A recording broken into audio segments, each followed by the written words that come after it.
What makes a good movie? That is in fact the central question of this video essay.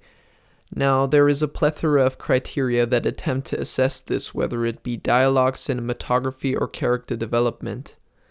However, one in particular strikes me as quite problematic. In 2013, some Swedish cinemas decided to include the Bechdel Test as a measure of a film's quality based on female presence. The Bechdel Test was designed by cartoon artist Alison Bechdel in 1985, and its rules are simple. Number 1, there have to be at least 2 female characters present. Number 2, they must have a conversation with each other. Number 3, the conversation has to be about something other than a man. According to the Oxford English Dictionary, it is a way of evaluating whether or not a film or other work of fiction portrays women in a way that is sexist or characterized by gender stereotyping. Except, it's not. The problem is not the test itself, but the way it is made out to be a reliable measure of sexism in movies. Apart from being blatantly unscientific and frequently misconstrued in order to discredit movies that do not fulfill its vacuous and pointless quota, the Bechdel test itself actually reinforces gender stereotypes and sexism in pop culture. Let's examine its criteria, for instance. There have to be at least 2 female characters present that have a conversation.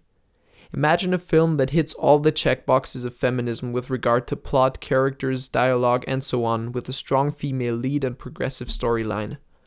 Only the protagonist is also the only female. What if that character had incredibly insightful and interesting monologues or conversations with male characters? Take the 2013 space drama Gravity as an example. Sandra Bullock stars as a strong female lead character that is capable of dealing with the same issues as her male counterpart. The problem here is the tiny cast, with her being the only woman. Technically speaking, this film would not pass the Bechdel test. Are we right to condemn this movie as sexist because of this sole fact? What this does is propagate the harmful generalization that women's ability is limited to group reliability.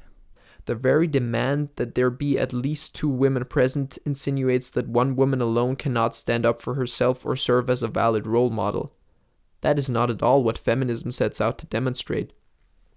Another aspect that goes against the grain of feminism is that the Bechdel test aims to discourage female sexuality. The 2 women's conversation must be about something other than a man. While it is not specifically stated of what nature this conversation might be, it is often interpreted to be in a romantic context. However, this rule also makes it impossible for female characters to have a negatively themed conversation about a man. It puts forward the idea that women talking about men is a dangerous stereotype, which I think conveys a wrong message, especially to younger girls, because it suggests that there should be some kind of stigma attached to the expression of their romantic feelings. Men tend to talk about women as well sometimes, also in movies, which makes it feel more approachable and emotional.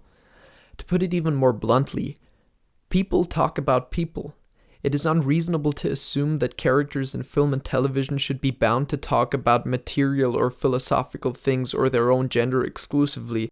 People may do these things, but perhaps to a member of the other sex, in which case the Bechdel test would not recognize it. On the other hand, it might in fact accept actual stereotypes being reinforced, the most popular criticism leveled against the Bechdel test being that women talking about makeup would not constitute a violation of the rules. Besides, a mere 2 sentences exchanged between 2 women would suffice to classify the movie as acceptable, even if the rest of it might go as far as to show signs of misogyny. Consider the fact that American Pie 2 would pass the test, whereas the majority of Harry Potter movies whose Hermione Granger has inspired girls all over the world wouldn't. Hence, hypocrites advocating for the test as a valid measure of sexism are ironically betraying some of the key ideals of feminism. Let's get back to our initial question. What makes a good movie? There are a lot of ways to approach this question, and I am sorry to tell you that I cannot give you a definitive answer. But no matter if you're related to how realistic, artistic, visually stunning, or narratively complex a movie is, the most important thing is that the integrity of the story is preserved. This means that it adheres to the conventions of the world in which it operates. It is part of the artistic freedom that directors and actors should in theory have when making a movie. If the plot and vision of a film are governed by quotas, budget, or other external factors, the artist is constrained in his ability to tell a story convincingly. The possible danger of requiring a film to fulfill the criteria of the Bechdel test is that it can take the viewer out of the experience by forcing them to watch a dialogue scene that solely serves the purpose of passing the test. If the point of your movie is telling a story about a man, it makes no sense to say it is sexist, just as it would be with making a movie about a woman. Look at director Quentin Tarantino's resignation over journalists' complete ignorance of the intended focus of his movie Once Upon a Time in Hollywood. Quentin, you have put Margot Robbie, a very talented actress, actor, in your film. She was in with Leonardo in Wolf of Wall Street. I, Tonya. This is a person with a great deal of acting talent, and yet you haven't really given her many lines in the movie. And I wondered, I guess that was a deliberate choice on your part, and I just wanted to know why that was, that we don't hear her actually speaking very much. And Margot, I wanted you to also comment about being in the film in this part. Well, I just reject your hypotheses. He has clearly proven in earlier movies like Kill Bill and Jackie Brown that he's perfectly capable of writing complex and compelling female characters, and it had nothing to do with the asinine parameters of the Bechdel test. To burden filmmakers with such ridiculous demands is to taunt their work and creativity. Obviously, there should be no place for sexism to be celebrated in pop culture, but we should be careful with throwing these epithets around haphazardly. In conclusion, there certainly is more than one way to evaluate the quality of a movie, but we will likely achieve a more nuanced and meaningful result by taking a more holistic approach and allowing each work to be judged in its own right. In any case, the Bechdel test will not provide you with any justifiable assessment because the integrity of the story is paramount. It's what makes us say that is an amazing movie. For only if the film stays true to itself we will be totally and irretrievably captivated by it. Let's not forget that the Bechdel test was conceived 35 years ago and may have served as a wake-up call for an industry lacking in the believable portrayal of women.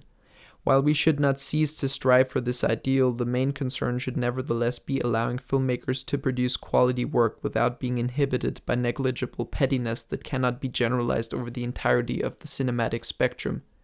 In a time when original stories are as rare as ever, freedom of creativity is of utter importance in paving the way for a new generation of cinema.